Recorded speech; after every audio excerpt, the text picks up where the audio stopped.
Bonjour, c'est Pierre et aujourd'hui je tourne le 6e épisode du Startup Live. Dans cette vidéo, on va parler de l'importance du retour client. Mais juste avant qu'on aborde le sujet, je voulais vous parler du livre que je vais publier très prochainement, le 1er septembre 2015. En fait, cet été, j'ai contacté les plus grandes startups françaises comme Viadeo ou Michel et Augustin et j'ai recueilli les meilleurs conseils de ces entreprises pour vous permettre de déployer un marketing efficace sur Internet. Ce guide sera disponible en téléchargement gratuit à partir de septembre. Donc inscrivez-vous à ma page YouTube, à ma page Facebook pour rester connecté. Si vous êtes une jeune entreprise qui cherche à développer la pérennité de votre activité, vous pouvez me contacter directement sur le lien qui s'affiche en bas et recevoir en exclusivité le guide avant tous les autres. Si vous souhaitez contribuer à ce livre et faire la promotion de votre entreprise auprès de plus de 30 000 professionnels, vous pouvez également me contacter sur cette page pour me partager vos bons conseils.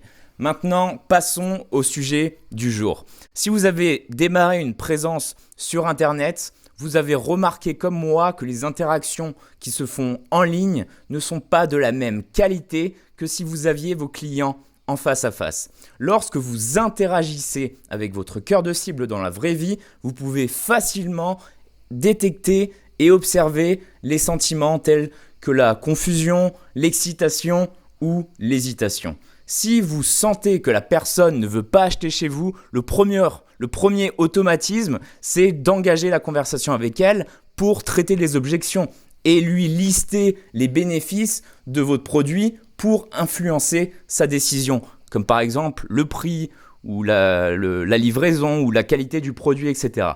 Toutes ces entreprises qui souhaitent comprendre ce qui bloque les personnes à acheter chez eux, en général, pose la question. Donc l'interaction, le dialogue est une composante majeure dans le développement des entreprises. Les retours d'expérience clients présentent bien des avantages pour votre entreprise qui cherche à fournir aux utilisateurs des produits dont ils ont besoin. Ces interactions peuvent désormais se produire en ligne.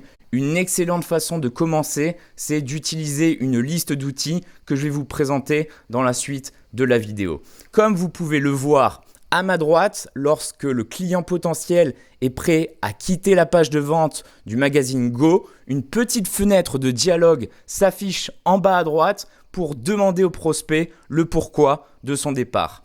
Dans le deuxième exemple, sur le site du célèbre fabricant de GPS TomTom, une fenêtre apparaît également et demande à son visiteur s'il a bien compris toutes les caractéristiques du produit. S'il répond non, la curiosité du prospect s'aiguise. Il sera amené à relire la fiche du produit. Et TomTom sait bien qu'il sera davantage convaincu car il s'implique personnellement dans le processus de vente. Et le troisième exemple est celui du site Blablacar, qui est le premier site de covoiturage en France. Et ils demandent à leurs clients s'ils ont besoin d'aide ou s'ils ont des questions. Et ça améliore considérablement l'expérience de l'utilisateur lorsqu'il se rend sur leur site.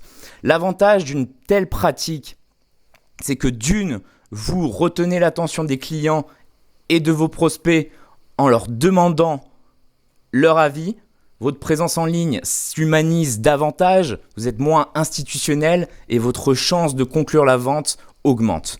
De deux, les feedbacks des clients peuvent vous aider à améliorer vos services, vos produits et comprendre les principales objections et frustrations de vos clients pour ensuite les traiter. De trois, vos prospects et vos clients s'impliquent émotionnellement avec votre marque et vous avez plus de chances de les fidéliser. De quatre, ces mesures sont essentielles pour justement mesurer la satisfaction de la clientèle et réajuster le tir stratégique si la conclusion est négative. Le dernier avantage que je vois, c'est que vous pouvez réutiliser par la suite les témoignages positifs de vos clients comme un argumentaire de vente pour en convaincre d'autres. Donc maintenant, passons à la pratique. Comment pouvez-vous implémenter ça dans votre stratégie marketing? Avant toute chose, il est important de se poser les bonnes questions.